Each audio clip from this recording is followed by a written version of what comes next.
이 갈라디아서는 1차 전도여행 때 비시디아 안디오가 이고니움, 그 다음에 더베, 루스트라 이런 지역을 1차 전도여행 때 돌았던 지역이 갈라디아, 1차 전도여행 때 돌았던 지역이 갈라디아 지방입니다. 갈라디아 지방도 남부 지방이고 위쪽은 북부 갈라디아인데 남부 갈라디아 교회를 개척했습니다.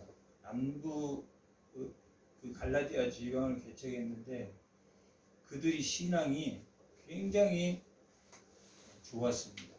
그리고 교회를 잘 세워나갔고 좋은 신앙생활을 잘 이루었다. 갈라디아 지방 그쪽 거기에 있는 교인들이 믿음이 좋고 잘 교회를 세워 나갔다라고 기록되어 있습니다. 그런데 이 갈라디아서의 특징은 뭐냐면 모든 서신서가 고린도 교회, 빌립보서, 고린도에 보내는 고린도 전후서, 에베소서 모든 서신서의 앞면에 감사하다라는 표현을 사용합니다. 그런데 이 갈라디아서의 특징은 뭐냐면 감사하다라는 말보다는 이상히 여기노라, 그다음에 내가 너희를 저주하노라 그런 단어, 그 다음에 3장 1절에 보면 어리석은 갈라디나라고 기록되어 있습니다. 그래서 이 갈라디아서는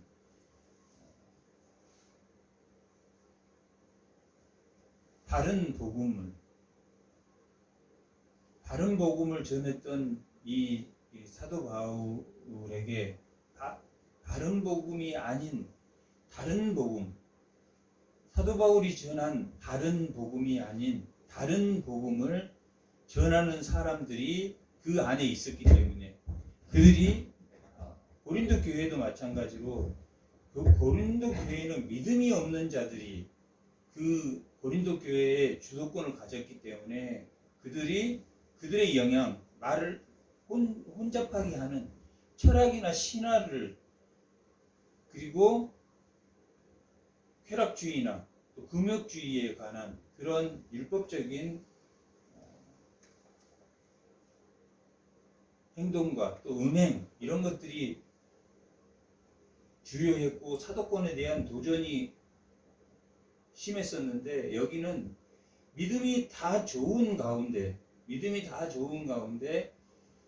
예수를 믿는 것도 다 인정하고 다 하는데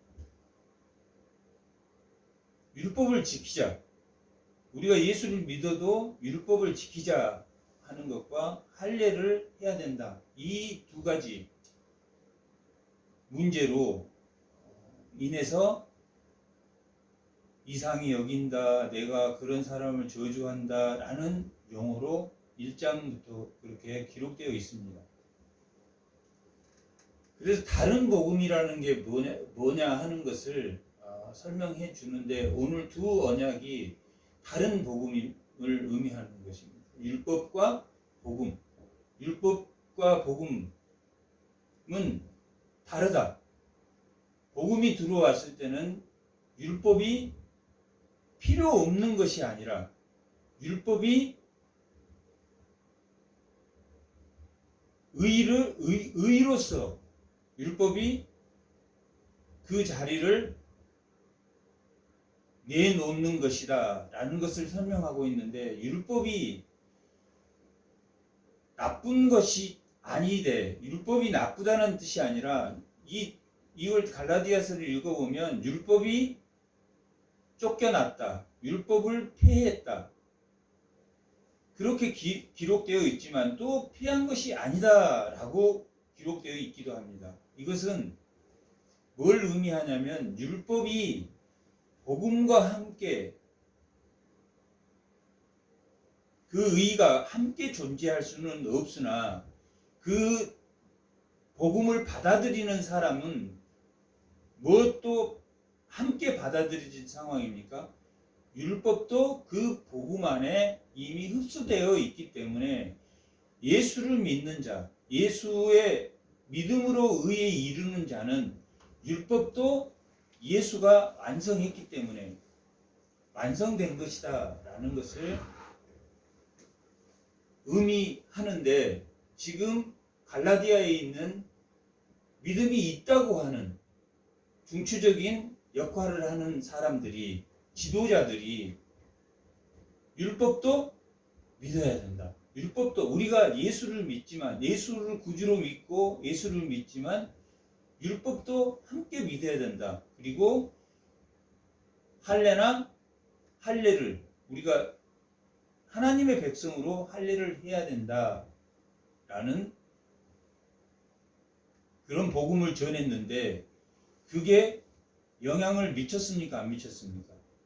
갈라디아 교회에 영향을 미쳤기 때문에 3장에 보면 이 어리석은 갈라디아인들아, 그리고 1장 6절에 보면 내가 이상히 여기노라, 그렇게 율법을 지키고 할례를 지켜야 된다라는 그런 율법이라 하면은 우리가 십계명에 따르는 도덕적인 의의는 당연히 우리가 지킵니다.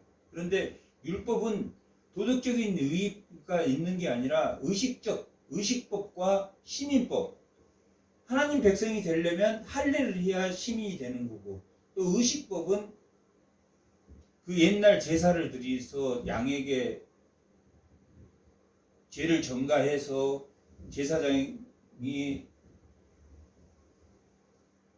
소제나 번제나 그런 그 제사도 드려야 된다. 절기를 지켜야 된다. 유월절도 지켜야 되고 오순절도 지켜야 되고 그런 절기를 지켜야 된다라는 사람이 있었기 때문에 지금 문제가 되었던 것입니다. 그래서 그 영향력을 믿었기 때문에 지금 이 갈라디아서 전체의 내용은 뭘 말해주고 있냐면 참된 복음이 무엇인지, 복음이 무엇인가, 참된 복음이 무엇인가, 그리고 그들이 말하고 있는 복음은 거짓된 복음이다 라는 것을 설명해 주고, 오늘 본문은 아브라함의 예를 들어서, 아브라함 창세기 보면 아브라함이 할례를 하기 전에 창세기 17장에서 할례를 하게 되는데, 할례를 하기 전에 약속으로 하나님께 약속의 자손을 주겠다라는 그런 그 약속이 먼저였기 때문에, 그리고 의롭게 되어지는 것도 창세기 15장에 할례를 받기 전에 뭘로 의롭게 아브라함을 택했냐면 믿음으로. 창세기 15장 5절 합니다.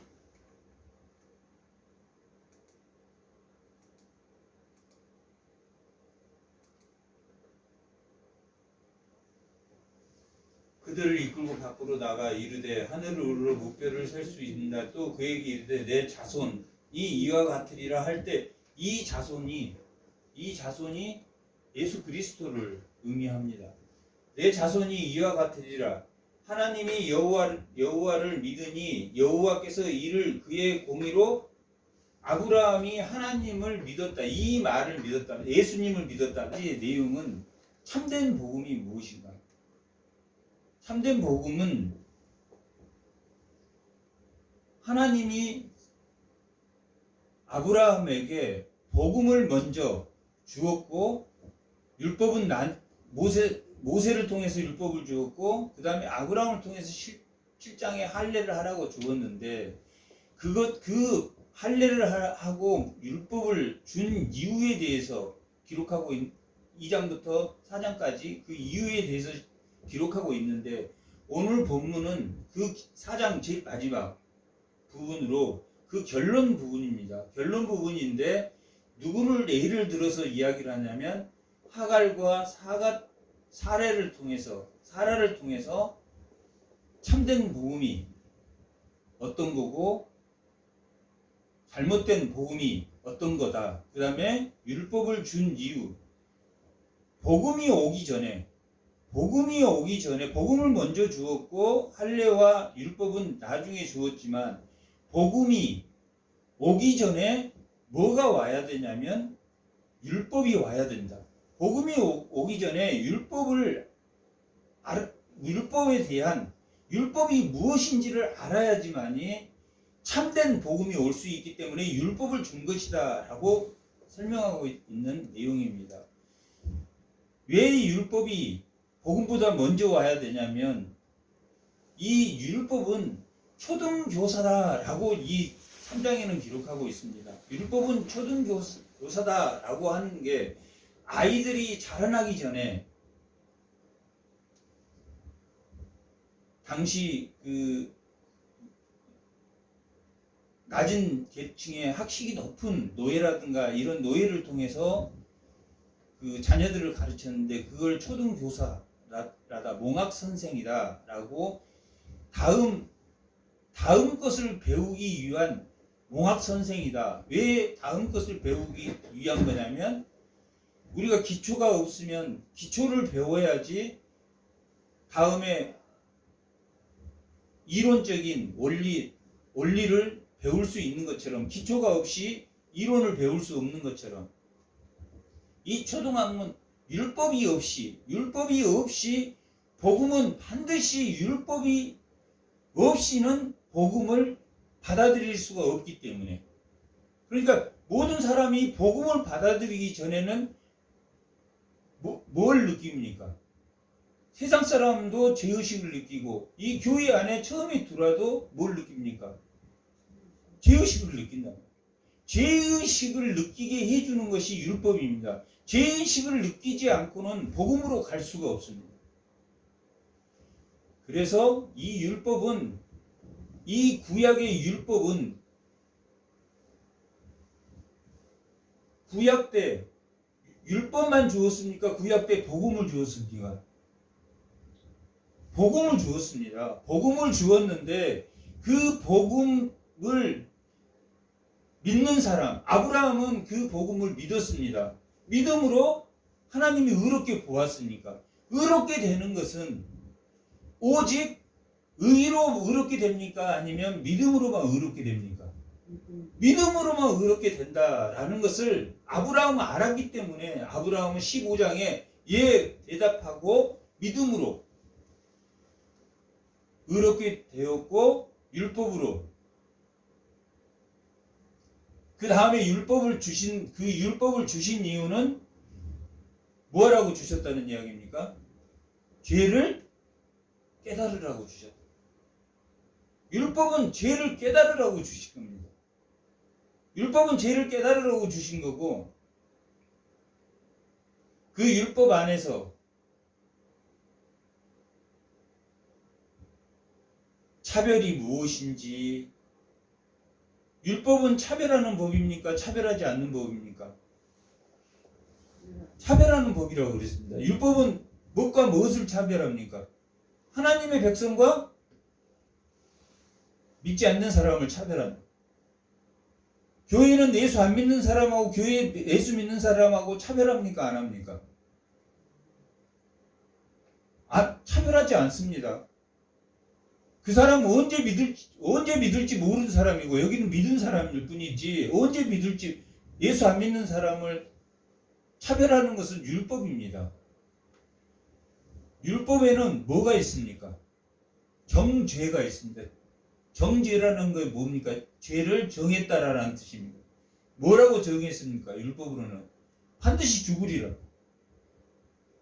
우리는 예수를 믿지만 여전히 죄를 짓기 때문에 우리는 반드시 죽습니다. 그러나 복음에는 영원히 죽는 게 없습니다. 그리고 그 죄책에서 영원히 그 죄책을 지고 있는 건 저주를 지고 있는 게 아닙니다. 복음은 예수를 믿는 것은 내가 잘못을 해도 용서가 되는 잘못이 복음은. 율법은 잘못을 하면 용서가 되는 잘못입니까? 용서가 되지 않는 잘못입니까?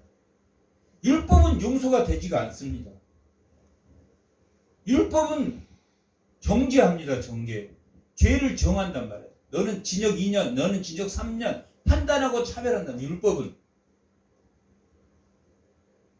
율법이 나쁜 겁니까? 좋은 겁니까? 그 분명히 알아야 됩니다. 율법은 좋은 겁니다. 나쁜 게 아닙니다.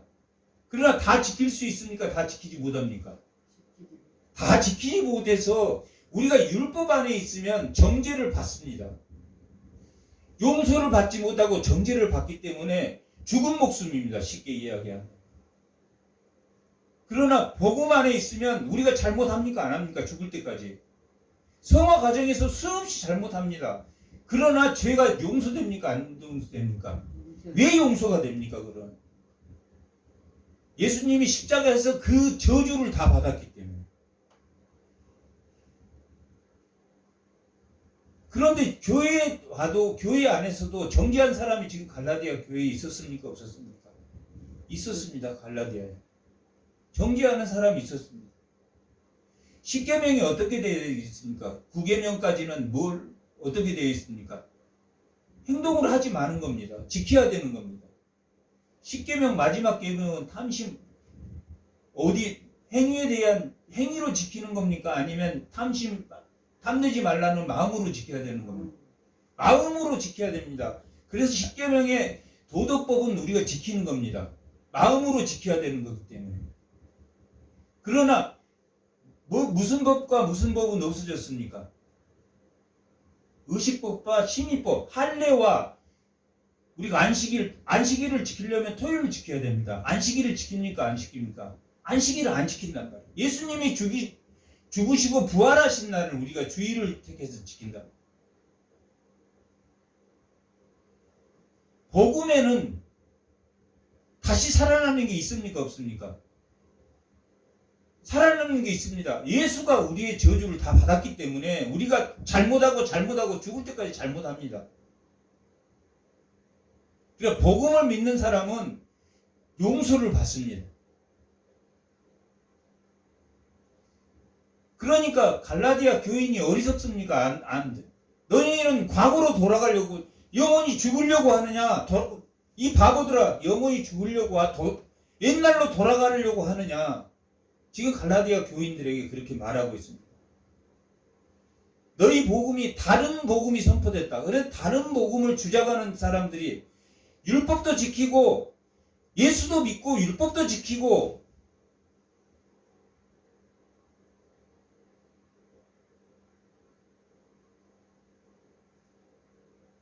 할례도 하고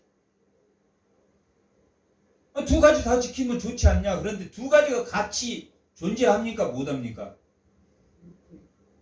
못합니다. 그러면 율법에는 복음이 포함되어 있지 않지만 복음에는 율법이 포함되어 있습니까? 안 되어 있습니까? 포함되어 있습니다. 예수를 믿음으로 율법을 지키고 싶어진다는 거예요.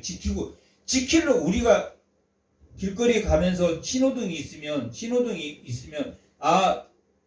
빨리 가야 될 때 신호등에 걸리고 막 빨리 가야 될 때 걸리고 그러면 짜증 나잖아요. 그게 율법입니다.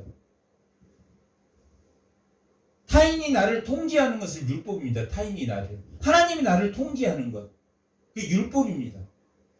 그런데 예수를 믿으면 율법을 믿는 게 아니라 예수를 믿으면 예수가 율법으로 안성했기 때문에 예수를 믿으면 성령으로 인해서 율법이 나를 이끄는 게 아니라 성령이 이끄면 지키고 싶어지는가 안 지키고 싶어집니까? 지키고 싶어진다. 율법을 지켜진다는. 그러나 율법을 어깁니까? 안 어깁니까? 여전히 어기지만은 정죄함은 있습니까? 없습니까? 정죄함은 없단 말이에요. 어쩔 때 정죄함 받습니까? 율법을 계속 어기면 마음의 죄책감이나 마음의 부담감을 갖게 된단 말이에요. 왜냐하면 율법을 믿음 안에는 이신칭의 안에는 율법을 지키려고 하는 그 생명의 법이 존재하기 때문에, 성령으로 인해서 생명의 법이 존재하기 때문에 자기가 잘못했을 때 되돌아와야 되는 법을 하나님 주셨기 때문에 되돌아온단 말이에요. 우리는 죄는 짓지만 사도 바울도 죄를 지었단 말이에요. 사도 바울도 자기 마음이 공고하다고 말했으니까.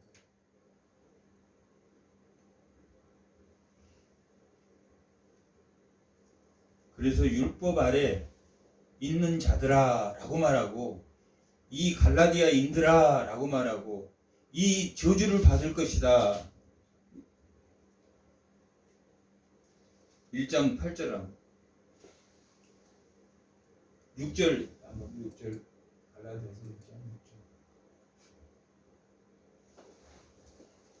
다 같이 한번 읽어보겠습니다. 그리스도의 은혜로 너희를 부르신 이들이 이같이 속히 떠나 다른 복음을 따르는 것을 내가 뭐하게 여긴다? 이상하게 여긴다. 8절. 그러나 우리나 혹은 하늘나라로 온 천사라도 우리가 너희에게 전한 복음 외에 다른 복음을 전하면, 다른 복음이 지금 뭘 지키라고 하고, 예수도 믿고 할례도 받고 율법도 지켜야 된다라고 말하는 자들이 있었다는 거예요. 받는 거 외에 다른 복음을 전하면 뭘 받는다고 말합니까? 저주를 받는단 말이에요. 저주를 받는 사람은 예수 믿는 사람입니까? 안 믿는 사람입니까? 저주를 받는 사람이 예수 믿는 사람입니까? 안 믿는 사람입니까?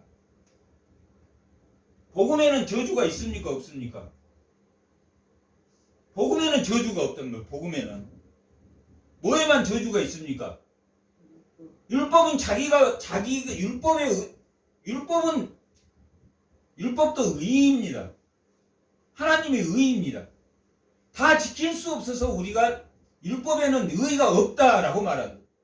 유가 없다라는 말이, 의가 없다라는 것이 율법에 의가 없는 게 아니라 우리가 다 지킬 수 없다. 율법에는 우리가 다 지켜야지 의가 되는데 다 못 지킨다는 거예요. 율법을 준 목적은 다 지키라고 준 게 아니라 자기가 죄인이라는 것을 깨달으라고 주는 거예요. 깨달으라고. 그리고 그 율법이 예수님에게로 옮겨주는 역할을 한다. 내가 죄인이기 때문에 난 예수를 믿어야 되겠다라는 그 역할을 하게 되는 게 율법이다. 그럼 세상에는 율법이 있습니까? 없습니까? 본성의 율법이라는 게 있다. 세상 사람에게. 양심이라는 본성의 율법을 주었기 때문에 세상 사람들은 죄의식 안 느낍니까? 죄의식 느낀단 말이에요. 세상 사람도 죄의식을 느끼는 거예요. 그러면 하나님을 믿는 사람은, 율법주의자들은 죄의식을 느껴야 됩니까? 안 느껴야 됩니까? 안 느껴야 된단 말이에요. 유대인들은 율법 자기들이 다 지키고 있다고 생각한다. 죄의식을 느껴서 누구에게로 넘어가야 됩니까? 예수님 복음으로 넘어가야 된다. 예수님에게는 참 복음이 없다라는 것은, 예수님 외에는 참 율법이 없다라는 것을 알아야 되는데 여전히 율법을 믿는단 말이에요. 율법을 여전히. 그리고 자기들이 어렵다고 생각해. 오직 의인은 누구에게만 있습니까? 예수 그리스도에게만. 예수님이 저주를 받았기 때문에 저주를 받을지어다 라는 말은 너 예수 안 믿는 사람이야 라고 말하고, 지금 누구에게 말하고 있습니까? 여기 갈라디아 교회에 율법과 할례를 받아야 된다고 생각하는 사람이에요. 율법과 할례를 받아야 된다는 사람들에게 저주가 있을 거다. 근데 왜 예수 믿는 사람은 저주를 안 받는다고 그랬습니까? 왜 예수 믿는 사람은 저주를 안 받습니까? 누가 저주를 대신 받았습니까? 나무에 매달려서 예수님이 저주를 받았기 때문에 예수를 믿으면 정죄함이 없는 거고, 예수를 믿는 사람은 회개하는 거고,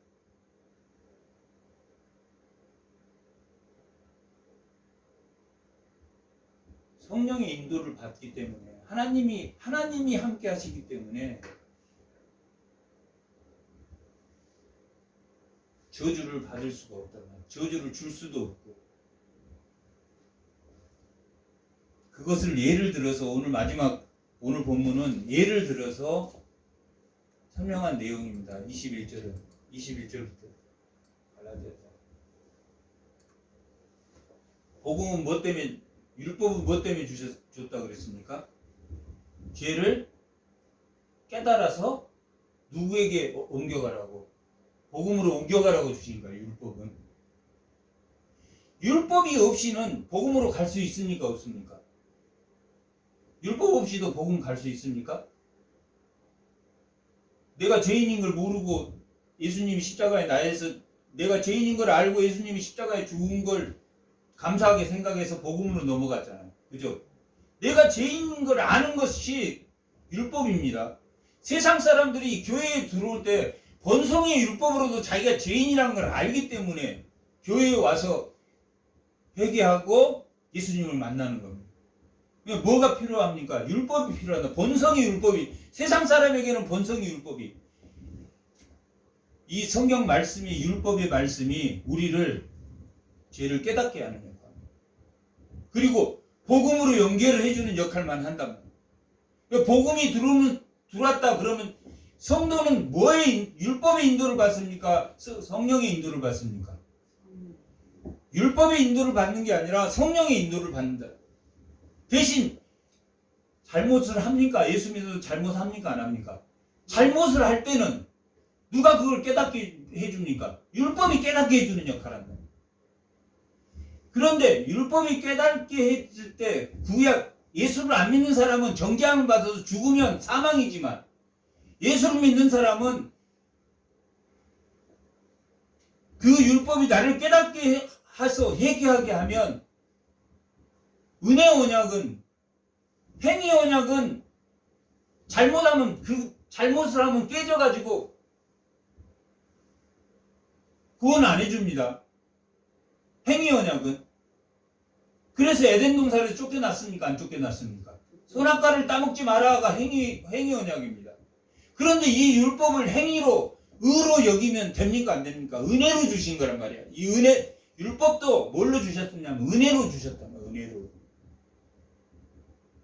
그런데 그것을 지켜서 의로운 사람이 우리는 자기 자신이 죽을 때까지 의로울 수가 없습니다. 예수님을 믿기 전에는 죽었다 깨어나도 의로움이 없습니다. 다른 복음이 없습니다. 100% 우리 의의는 없습니다. 사는 죽을 때까지.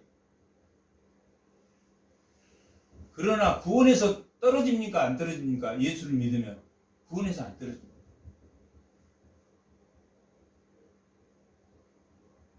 세상의 것은 헛된 수고다, 헛된 수고다라고 말하고 있는 것이 고린도전서 15장 58절 말씀이 그 말씀입니다. 주 안에서 수고하는 것이 헛되지 않다라고 말합니다.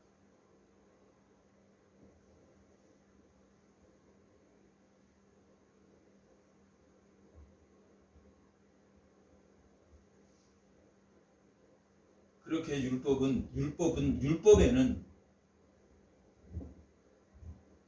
죽음이지만 복음으로, 그 율법이 나를 복음 안에서도 그 율법으로 인해서 나를 죄를 깨닫게 해주고, 그러므로 그 율법이 지켜지고 싶고, 그것이 성령의 생명의 법으로 그 율법이 거듭나는 겁니다. 율법이. 그러나 그 율법도 도덕적인 의의가 있고, 의식법과 시민법은 완전히 폐했습니다. 의식법은 절기를 지키는 것이고, 시민법은 하나님 백성이 되기 위해서 할례를 받는데, 시민법은, 이 두 가지 법은 완전히 폐기되었습니다. 그래서 구약 제사를 안 드립니다. 그냥 산 제사를 드립니다. 산 제사가 뭡니까? 산 제사가 뭡니까? 산 제사가 누구에게 예배드리는 겁니까?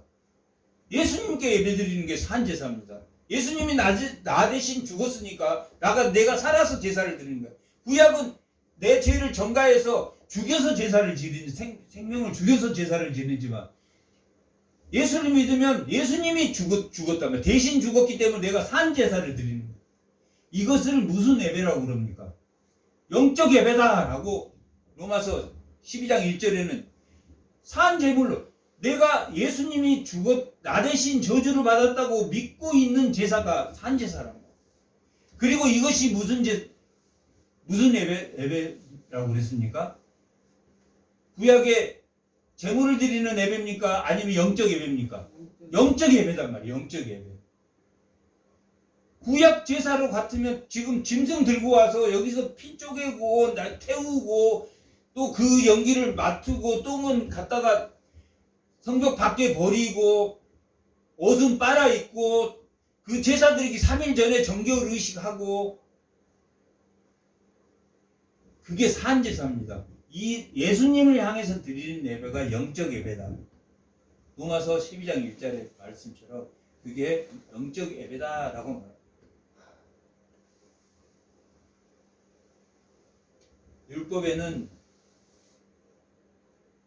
율법이 좋은 겁니까? 나쁜 겁니까? 한번 물어보세요. 좋은 겁니다. 어쨌을 때 좋은 겁니까? 예수님에게 갈아타게 해주는 초등교사 역할을 하면 나를 죄의식을 느끼고 불교를 찾아가고 죄의식을 느끼고 내가 물을 떠다 놓고 빌으면 본성의 율법이 죄의식을 느껴서 다른 데 다니고 자기가 신이 되려고 하고 그런단 말이에요. 율법은 그렇게 성화할 때 도움을 줍니다. 우리가 죄를 짓기 때문에.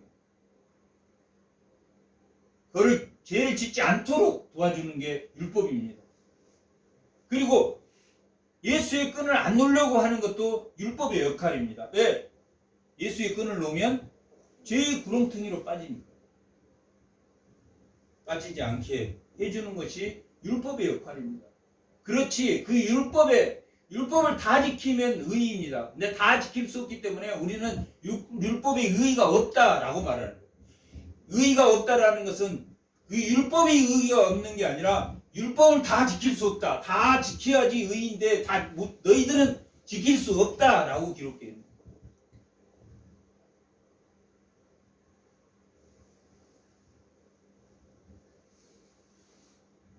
내가 말한다. 내게 말한다.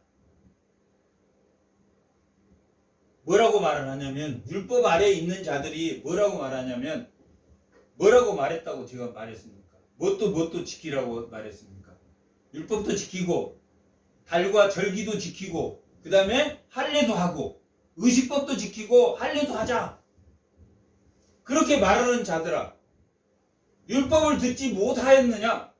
율법을 듣지 못하였느냐? 그 말은 뭡니까? 앞에서 율법은 뭐라고 그랬습니까? 어디에 옮겨주는 역할을 한다고 그랬습니까? 예수님 믿게 해주는 역할을 한단 말이에요. 본성의 율법도 교회 안 다니는 사람도 죄의식이 있습니다. 그런데 내가 불교를 갈까? 칩성당에 빌까? 저기 교회에 있는데 저 교회 가서 한번 가볼까?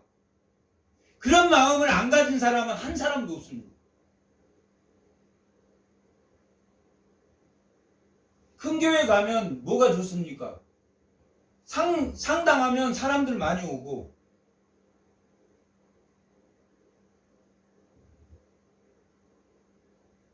이 양이 교회 갈 바에 그러나 가서 예수를 믿고 깨달으면 교회가 하나라는 걸 알고 하면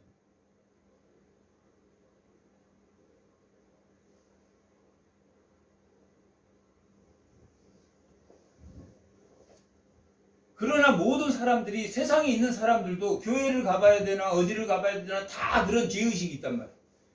하나님이 본성의 율법을 주었어요. 예수 안 믿는 사람에게도 본성의 율법을. 구약 사람에게는 율법을 주었고 세상 사람에게는 본성을 율법을 지어서 무엇 때문에 본성의 율법을 주었고 구약 사람들에게는 율법을 주었습니까? 다 예수에게 오라고 준 겁니다. 그거. 그리고 하나님의 창조물을 어떻게 관리하라고? 잘 관리하라고. 예수 안 믿어도 본성의 율법이 자연을 가꿔야 된다고 생각합니까? 안 합니까? 생각한단 말이에요. 그게 본성의 율법입니다.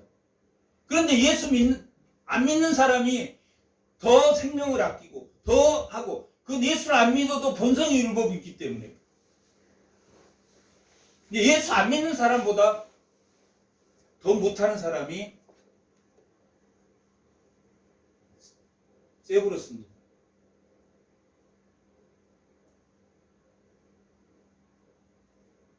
본성의 율법보다 믿음은 말씀의 이 율법은 말씀으로 걸러진 양심. 그 다음에 본성의 율법과 말씀으로 걸러진 양심과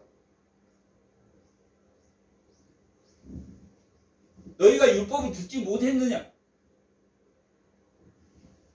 저 앞에서 그 율법은 죄를 깨닫게 해서 예수님께 인도하기 위한 것이다. 그 율법을 3장에서 설명한 걸 지금 말하고 있다. 율법을 듣지 못하였느냐? 예수를 믿으라고 율법 준 거야. 그렇게 갈라디아서 교인들한테 지금 바울이 내게 말하라. 갈라디아 이 할례도 하고 절기도 지켜야 된다는 이 사람들에게 율법을 듣지 못한다.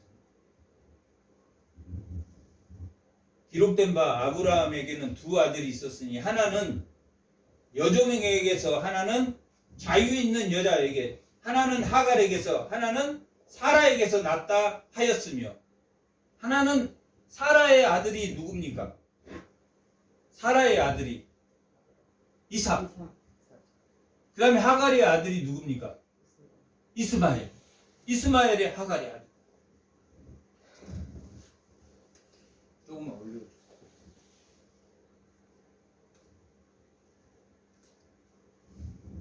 여종에게서는 육체를 따라 낳고 자유 있는 여자에게서는 약속으로 말미암았다. 여종에게서는 육체를 따라 낳고 자유 있는 여자에게서는 약속으로 말미암아 낳았다. 육체를 따라 낳았다라는 것은 본성의 율법을 받는 자란 말이에요. 본성의 율법을. 그 다음에 자유 있는 자 사라에게서는 약속으로 낳은 자식이란 말이에요. 이삭은. 사라가 나이가 90에 낳았으니까 90에 자식을 낳을 수 있습니까? 경수가 끊어져서 낳을 수가 없는데 그러면 사라가 누가 낳아줬다고 생각하겠습니까? 하나님에 의해서 하나님이 약속이 있기 때문에 지켜줬다.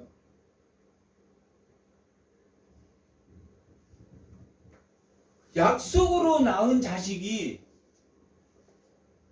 율법으로 낳은 것보다 먼저였다, 나중이었다. 먼저 아브라함에게 먼저 내가 나를 믿음으로 너를 의롭게 여긴다고 하고 17장에 할례도 하고 시내산에서 율법도 주고 출애굽기 19장에 모세에게 율법 주고 하는 건 나중이란 말이야. 그러니까 무엇이 먼저입니까? 약속이 먼저다. 육체를 따라서 낳았다. 자유 있는 자에게는 약속으로 말미암다. 이것은 비유니 이 여자들은 두 언약이라 하나는 시내산으로부터 종을 낳은 자니 곧 하갈이라. 지금 누구에게 지금 종을 낳았다고 말하고 있습니까? 지금 갈라디아 교인 중에 뭘 가르치는 사람? 율법을 가르치는 사람. 율법과 율법을 당연히 우리도 말씀을 배우잖아요. 의식법도 배우고 시민법도 배우죠. 예수 안에서 배우면 그게 이런 의미를 예수의 생명을 드리는 그 본제는 예수의 생명을 드리는 희생제사구나. 미나 소제는 우리의 태도를 드리는구나. 우리의 마음을 하나님께 태도를 드리는 거구나. 그게 다 예수 복음 안에 녹아있구나. 이렇게 알게 된다. 그렇지만 그걸 지키지는 않는다. 왜? 예수가 왔기 때문에. 그런데 그걸 지키라 하는 것은 하갈이다. 하갈. 종이다. 왜 종을 낳았다라고 말하겠습니까? 왜 그럴 것 같습니까? 율법에 뭐가 됩니까? 종 노릇하는, 율법의 종 노릇하는. 자기가 지키고 싶어서, 신호등을 지키고 싶어서 지키는 거하고 지키라고 하니까 지키는 것이 종이란 말이죠. 그런데 지키고 싶어서 지킨 거, 예수는 지키고 싶어서 자유란 말이에요. 그게 자유케 하는 거라고. 그게 자유함이 있다라는 건 자기 마음대로 해도 된다는 말입니까? 아니면 율법을 지키고 싶다라는 말입니까? 지켜주고 싶, 생명. 이게 자유란 말이 나는 자유해, 이제 내 마음대로 해도 돼, 예수 믿으니까, 그런 뜻이 아니라, 예수를 믿으면 통제를 받아서 지켜지는 게 아니라 그냥 지켜주고 싶. 그냥 지켜주고 싶은 마음이 드는 게 복음이다. 복음. 지금 갈라디아 교회에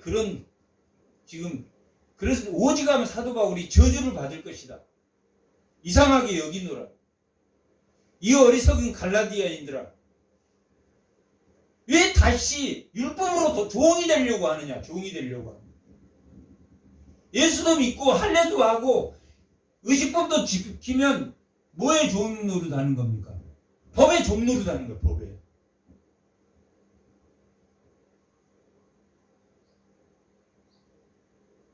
산제사를 드리는 게 아니라 옛 언약의 제사를 드리는 거예요.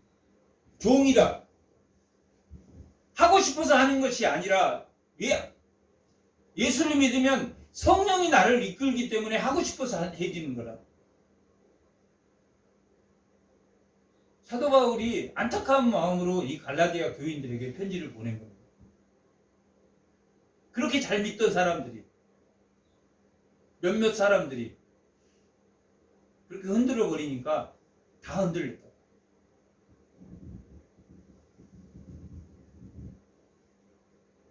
그가 자녀들과 더불어 종노릇하고, 오직 이에 있는 에루살렘은 자유자니 곧 우리의 어머니라. 위에 있는 에루살렘이라는 것은 뭘 말하냐면 참된 하나님 나라를, 참된 하나님 나라. 에루살렘이라는 뜻이 뭡니까? 살렘은 뭡니까? 살롬, 평화. 평화의 나라예요. 평화의 나라. 하나님 나라, 평화의 나라. 이 평화의 나라는 에루살렘, 우리 지금 이스라엘에 에루살렘이 있습니다.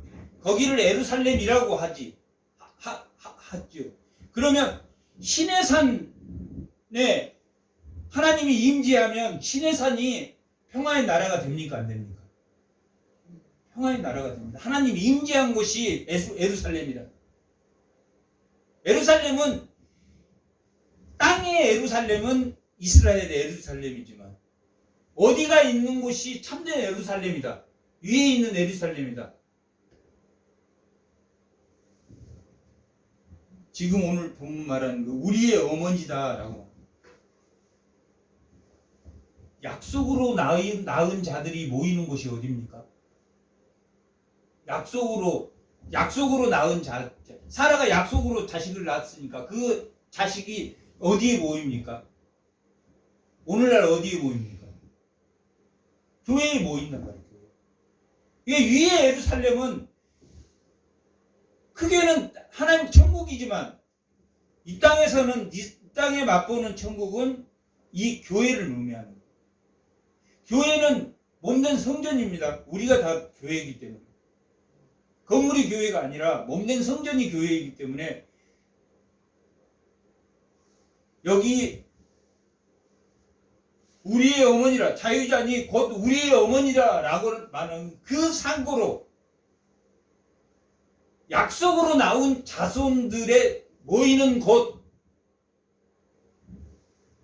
우리의 어머니다라고. 이단은 이 어머니를 가지고, 어떤 이단은 이 하나님도 있고 어머니 신도 있다,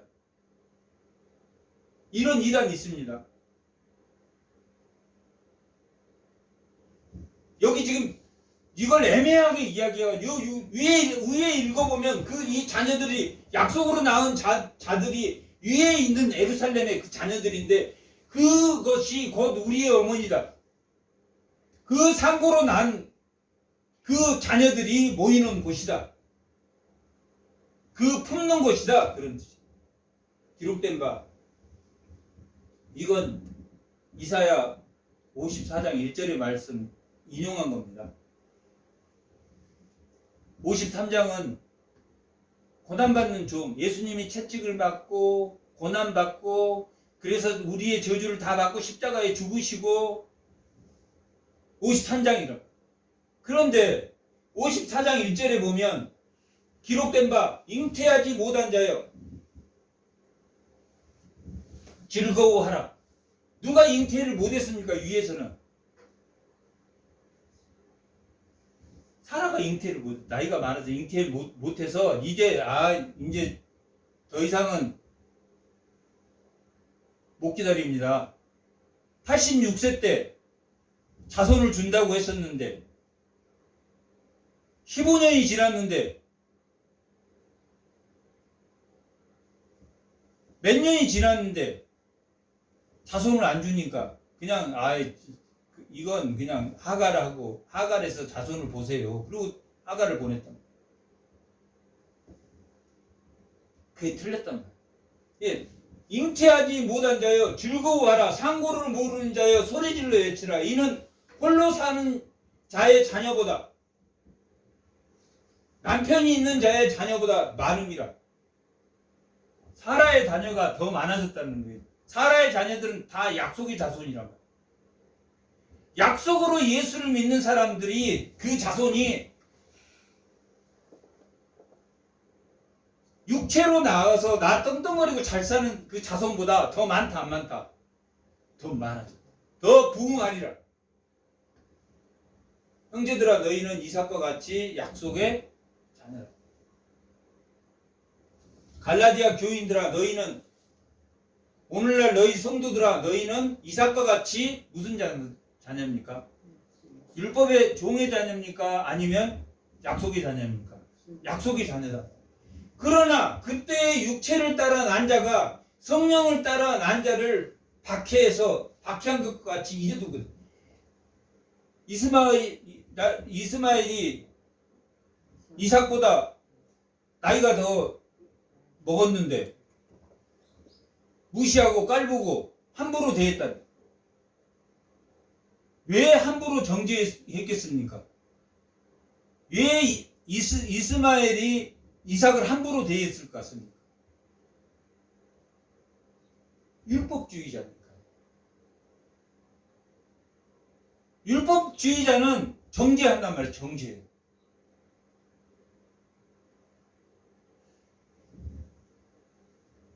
그래서 율법과 복음은 복음 안에 복음을 믿으면 율법이 포함되어 있지만 율법도 믿고 복음도 믿어.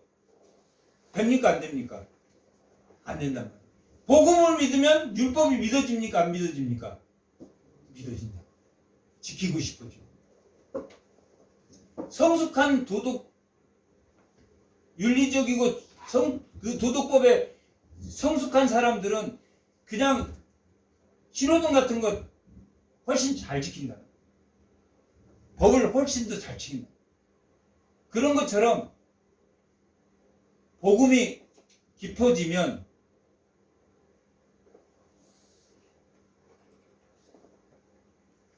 하나님의 말씀도 당연히 깊어진다.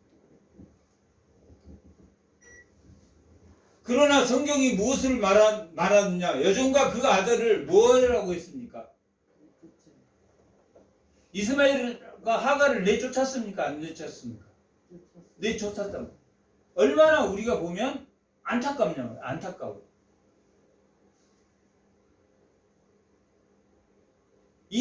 여기서는 내쫓았다라는 것은 지금 이 모든 상황이 내쫓은 거지만 실질적으로는 복음과 율법주의자와 복음과는 같이 존재할 수 있다 없다? 없다.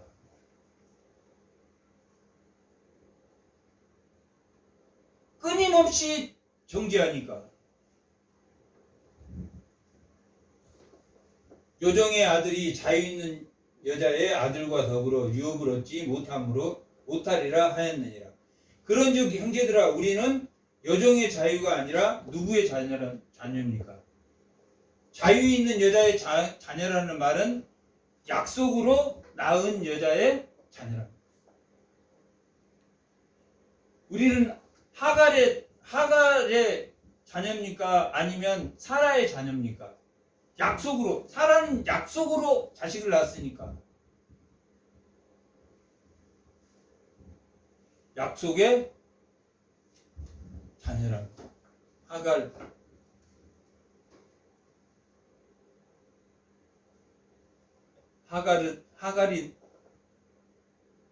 종의 자녀를 낳았지만 결국은 쫓겨났지만, 그러면 하갈과 이스마엘이 쫓겨났는데 그들을 하나님이 돌보십니까? 안 보십니까? 돌보십니다. 그들도 돌아올 수 있는 사람입니까? 돌아오지 않을 사람입니까? 언젠가는 복음은 돌아온 사람들이 있습니까? 그 자손들도 복음으로 돌아온 사람들이 있습니다. 에돔의 자식들도 하나님께로 돌아온 사람이에요. 예수께 돌아옵니다. 예수는 언제든지, 예수 안에는 저주가 없기 때문에 언제든지 쫓겨났어도 언제든지 돌아오는 게 예수의 자녀랍니다.